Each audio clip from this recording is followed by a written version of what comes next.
صافی صاحب، مثبت سیاسی طرز عمل کے کتنے امکانات لگ رہے ہیں آپ کو؟ امکانات تو بالکل ہی نہیں ہے میری نظر میں. اگر آپ بلاول بھٹو زرداری صاحب کا لب و لہجہ آج سنیں تو ان کی تلخی گوچے انہوں نے مسکرا کے باتیں کی ہے، اور مسلم لیگ نون پہ جو انہوں نے طنز کے تیر برسائے ہیں وہ انہوں نے ہنسی میں وہ بات کی ہے، لیکن ان کا اندر سے غصہ اور ان کے اندر سے جو انتقام کی ایک بھوت تھی، پتہ نہیں کس چیز کا وہ انتقام لے رہے. ابھی تو ووٹ کو جو نواز شریف صاحب کو مشورہ دے رہے تھے، ووٹ تو ابھی پول ہی نہیں ہوا. اب کس ووٹ کی بات کر رہے ہیں جس کو نواز شریف سے وہ عزت دلوانی کی بات کر رہے ہیں؟ اگر پچھلے انتخابات کی بات ہو رہی ہے تو مجھے سمجھ نہیں لگ رہی. شاید اگر وہاں سے بات سٹارٹ کرنا چاہتے ہیں تو ایک الگ کہانی بن جائے گی.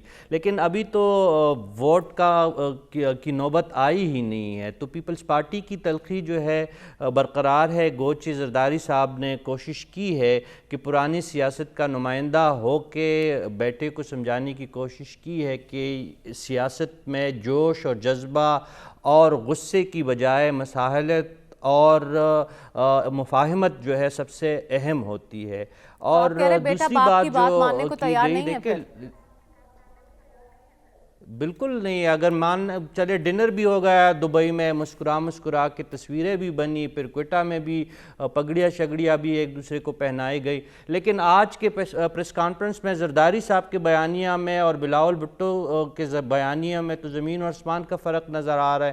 ابھی تو آپ نے کوئی انتخابی مہم کا باقاعدہ آغاز بھی نہیں ہے. کل ہی ہم ڈسکس کر رہے تھے کہ آپ کے بقول انتخابی فضا بن ہی نہیں پا رہی. تو پھر وہ کیوں مسلم لیگ نون پہ اس قدر غصے میں ہے؟ کیا ان کو اپنی شکست کا یقین ہو گیا؟ کیا انہیں یہ نظر آ گیا ہے کہ نواز شریف صاحب جیت گئے ہیں، مسلم لیگ نون جو ہے یہ بازی لے کے چلی گئی ہے؟ اگر ایسا ہے تو پھر تو ان کے پاس اگر کوئی انفارمیشن ہو، کسی انفارمیشن کی بنیاد پہ یہ بات کر رہے ہیں، تو پھر شپ کیوں بات وہ کر رہے ہیں؟ وہ پھر انتظامیہ کی بات کیوں کر رہے ہیں؟ کیا یہ انتظامیہ کی بس کی باتیں ہیں اتنی بڑی مریم؟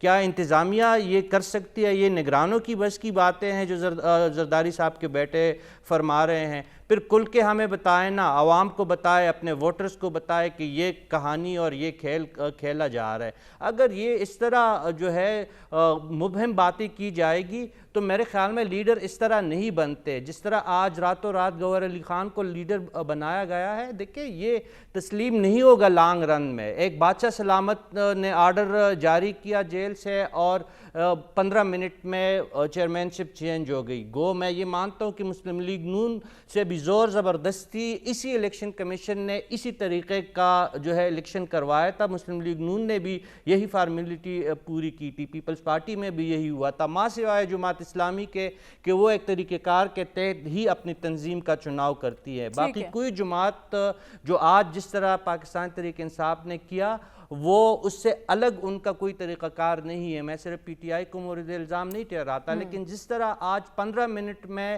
پی ٹی آئی کے کپتان کا فیصلہ ہوا، اسی طرح اگر 8 فروری کو انتخابات ہوتے ہیں تو جو بندوبست کیا گیا ہے وہی نتائج آئیں گے. ٹھیک ہے، زرداری آپ کا یہ صاحب ماننا ہے روئے، کہ ہنسے، پارٹیز کے اندر بلاول ہی صاحب غصہ شفاف نکالے، انتخابات نہیں کچھ ہوتے، بھی تو کرے. آپ کیسے مطالبہ کر سکتے ہیں کہ عام انتخابات شفاف ہوں؟ صاحب ایسا کیوں ہے کہ پارٹیز میں اگر مخالفین پر تنقید کی جائے تو انہیں سراہا جاتا ہے، لیکن اگر ایشوز پر پارٹی ورکر بات کرتے ہیں تو انہیں شو کوز نوٹسز مل جاتے ہیں؟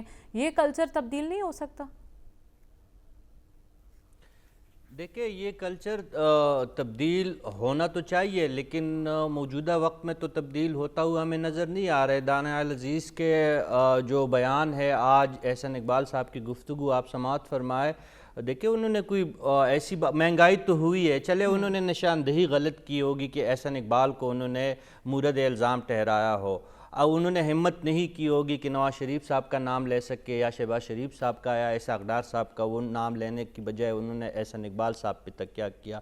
اس کا جواب یہ نہیں بنتا تھا جس طریقے سے آج مسلم لیگ نون جو ہے جس طریقے سے جواب دے رہی تھی، بلکہ فیکٹ اینڈ فگر ان کے سامنے رکھتے کہ نہیں بھئی ہمیں ذمہ داری جو تھی ہماری نہیں بنتی تھی، یہ آپ غلط بیانی کر رہے اور آپ اپنی جماعت کے پلیٹ فارم پہ یہ بات کرتے.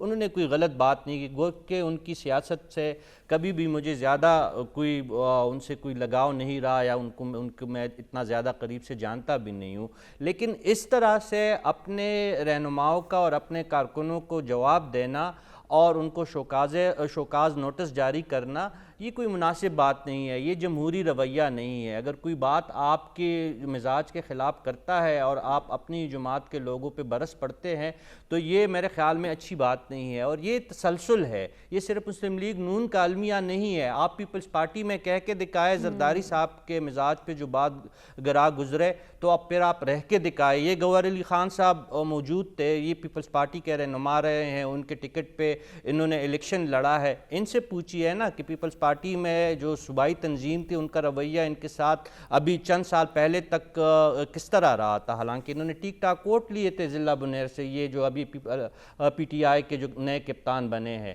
ان سے پی ٹی آئی کے اندر کی آپ معلومات لیجئے گا۔ پھر یہ جو باقی جماعتیں ہیں، یہ پی ٹی آئی کے اندر جو کچھ ہوتا رہا، جس طریقے سے ان کی میٹنگز جو ہے ہماری سرکار بیٹھی ہے، ان کو زیادہ پتہ ہے کہ کس طریقے سے کپتان صاحب اپنے لوگوں کو بلاتے اور کن کن طریقوں سے ان کو مخاطب کرتے جو ان کے مخالفین تھے۔ یہ سیاسی جماعتوں کے اندر جو ہے رویے وہ غیر جمہوریت کے علم بردار بندی، لیکن اپنی پارٹیز کے اندر ان میں جمہوریت۔ صافی صاحب، قطر اگر کوششیں کر رہا ہے تو امریکہ کی طرف بھی ایسے بیانات آ رہے ہیں، امریکہ کہہ رہا ہے کہ حماس کو کچلنے کے عزم کا اظہار کیا جا رہا ہے، یہ کیا ظاہر کرتا ہے؟ دیکھیں، امریکہ کا کردار تو گناہگار ہے اور قطر کوشش کر رہا ہے، اور اس حوالے سے مڈل ایسٹرن میڈیا رپورٹ کر رہا ہے کہ موساد کا ایک اہم وفد دوحہ یا پہنچ گیا ہوگا یا ابھی پہنچنے والا ہے، تو ہو سکتا ہے کہ عارضی جنگ بندی ایک مرتبہ پھر ہو، کیونکہ اسرائیل کی مجبوری اس وقت جو ہے ایک تو القدس اور القسام بریگیڈ کی طرف سے مسلسل مزاحمت کا جاری رکھنا، اتنی زیادہ جو اسرائیل کے طاقت کے استعمال کے باوجود، اور دوسری بڑی وجہ جو 136 زیر حراست افراد ابھی تک حماس کے ساتھ موجود ہے، وہ اسرائیل کے لیے اہم ہے۔ اس میں زیادہ ان کے فوجی لوگ ہیں جو زیادہ ان کے لیے ان کی نظر میں اہم ترین لوگ ہیں، اس میں سے کچھ، اس وجہ سے ان کو ایک دفعہ پھر عارضی جنگ بندی کی طرف جانا پڑے گا، لیکن اس کا یہ مطلب نہیں ہے کہ جنگ مکمل ختم ہو جائے گی۔ اسرائیل کی جو موضوع